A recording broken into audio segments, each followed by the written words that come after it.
This person put it in upside down, I think. Oh. Sandy Karlin.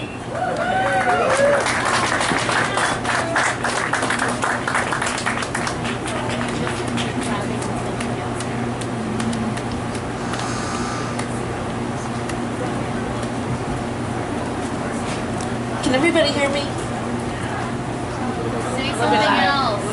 Can everyone hear me? Yes. Okay, good, because I tend to speak softly, so I'll try. This is a story of how I came face to face with the demon. His name was Daniel, and he was 3.5 years old. I was 16 and engaging in a rite of passage for most teenage girls, which is known as babysitting. And Daniel's parents and my parents were good friends, and they were planning to go out on a Saturday night. And Saturday morning, Dan called and told my dad, "Sorry, Steve, we can't go. Our babysitter's sick." So my father had a brainstorm. You know, well, if Sandy's not busy, we'll bring her. She can stay with Daniel, and we'll go out. And I was lured by the prospect of making easy money, so I agreed. And his mother told me that they had told him that Sandy was coming over to play with him, and he was so excited. They just left out one big, huge chunk of information, which was Mommy and Daddy are not going to be there. So when we got there, and he began to notice that Dad was putting on his coat and getting ready to leave, he just pretty much suctioned himself to his father's leg and was, you know, crying. And Dan was finally able to get out the door, and Daniel's up against the door like this, going, "Mommy!" And apparently, at some point, this child had been cursed, and the emotional trauma that he was going through kind of was a powder keg. And my next comment was a spark that set it up. And I said, "So Daniel, what would you like to do first?" And his head rotated around. His eyes turned blood red and fire shot out of his eyes. And I ducked just in time. But he was like, "You did this to me." And I'm backing up against the couch. And I was like, "They'll be back. No problem." He's like, "I don't care." And he's like, "You don't know who you're dealing with, do you, bitch?"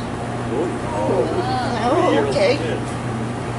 And he sat back and laughed at me and took a deep breath and began to scream at the top of his lungs. And to this day, it baffles me how something so small can make so much noise.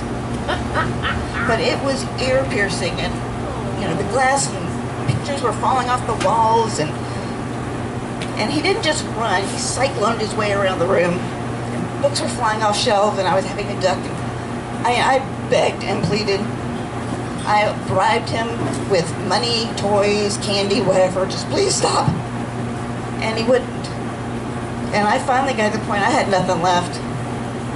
And all I knew is at any minute, his parents and my parents were going to come walking in the door, and they would take one look in the house, and I would end up getting in trouble with my father. And he would tell Dan not to pay me, and I'd be grounded for like the rest of my teenage years. So I just sat down on the sofa and started crying. And I finally realized that it got awfully quiet in the room. I knew he was still there because I could hear him breathing. So I just kind of peeked through, and he's looking at me like a bewildered puppy. Love it. Like, what, you're crying? You can't cry. You're the babysitter. You're not allowed to cry. So I started thinking, it's like, Sandy, you have the upper hand here. Think, what are you going to do? And I could not come up with anything, but then it just hit me. Guilt. I don't know, maybe it's just my Jewish roots. But I decided, okay, I'm going to go with that. And I said something like, "Please don't make me cry, Daniel."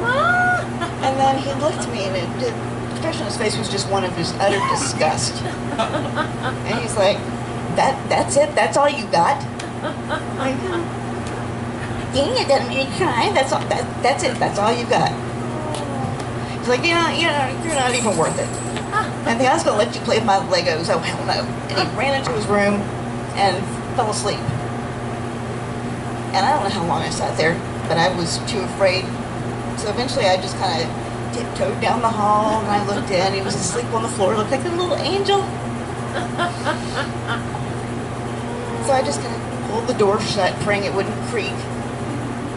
And I cleaned up the house, and I think I ate 2 bowls of ice cream so that I could tell his parents that, when they got back, oh yeah, we had some ice cream, we played watched TV, and he was just perfect. And I realized I could never tell anybody.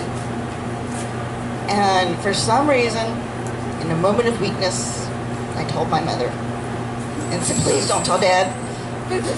And the first thing she did, of course, was she told Dad, and I knew Dad did what I knew he was going to do, which was pick up the phone and call Dan. So guess what? Daniel made Sandy cry. No. So for years, I mean, anytime I would run into these people, they would mention the time that Daniel made me cry. No.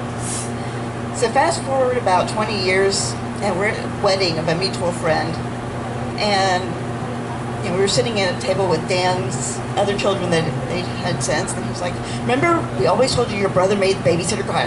That's a babysitter. And he's like, oh, I got a surprise for you, Sandy. I'm like, oh, goody. And it was Daniel.